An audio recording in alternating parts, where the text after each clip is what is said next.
Hey, what's up everyone? Welcome back. In today's video update here for Bitcoin, we are trading at $16,723.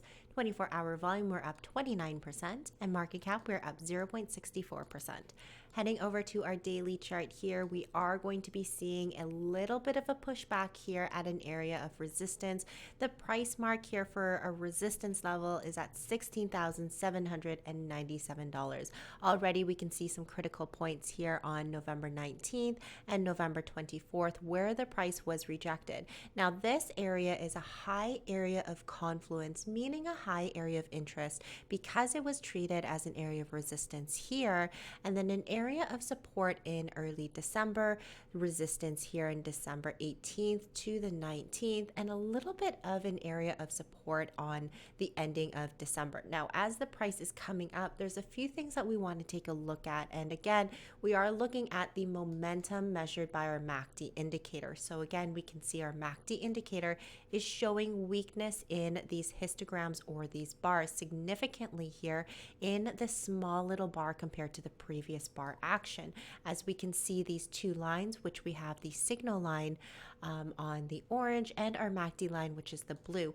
If these two cross paths, then it's ultimately going to show us a signal where the bear market may soon be ending into more of a bullish market. And if the price does open up closer to an area of resistance on our daily time frame into from the red to the green, it ultimately is going to close above it. And if we're taking a look at an area of supply, we are ultimately moving away from this area of supply, going into these two nodes here that we see at 16,800, going into this next area of resistance at 16,800. And again, depending on the momentum and how strong the momentum is, may see the candlestick wick move further than that.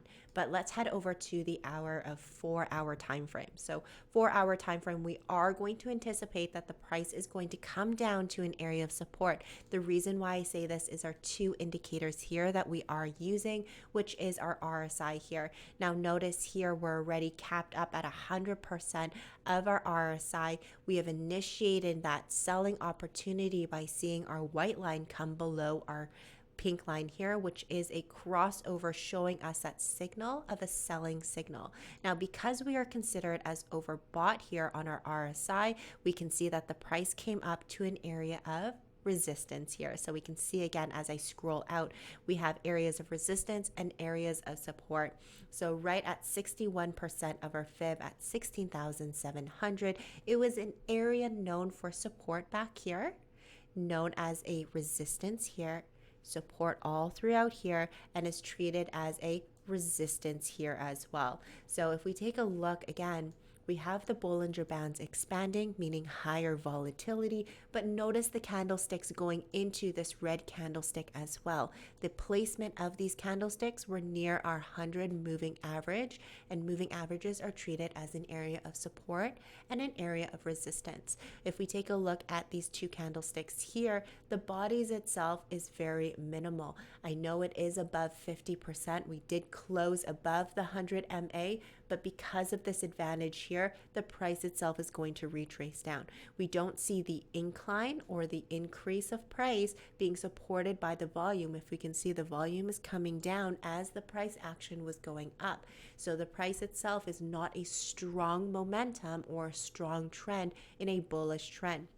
Another thing we want to incorporate as well is our MACD indicator. We've got one wave here with a strong green bars, also a second wave as well. Notice these two lines or these two bars are getting lighter in the color, meaning that the trend itself may soon be over and we're going to experience a pullback. So where we're looking for is an area of support. We can either choose our fib retracement tool, where we can see most of these areas here have held onto support, or our volume profile off to the side here. So our volume profile here shows us here is most likely going to hold. If not, if we do break that area, our next fib retracement 38% at 16,500 may be an area where the price may want to retrace to.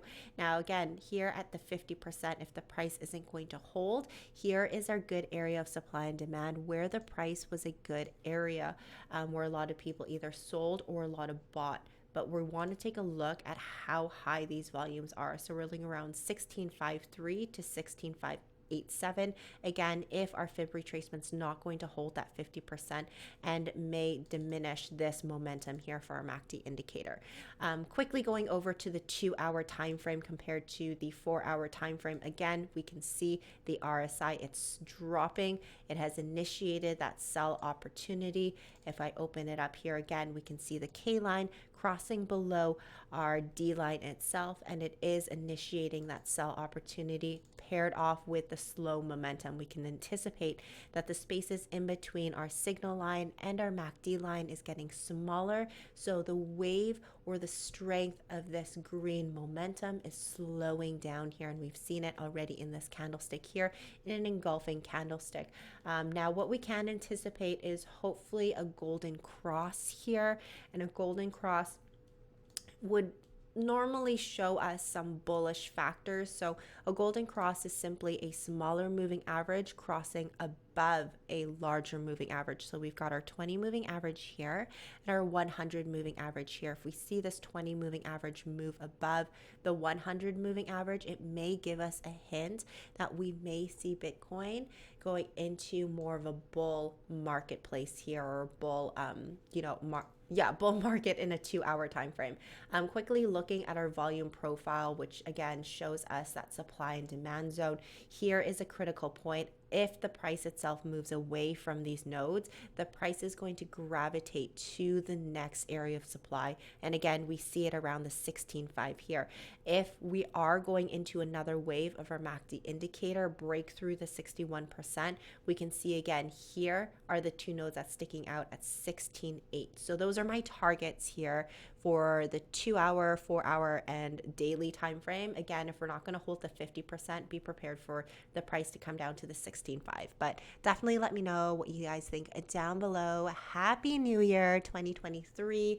I'm hoping that, again, we do see more bull markets in the coins that we are investing. But let me know, guys, what you predict down below. Like and subscribe as well, but I'll see you next time.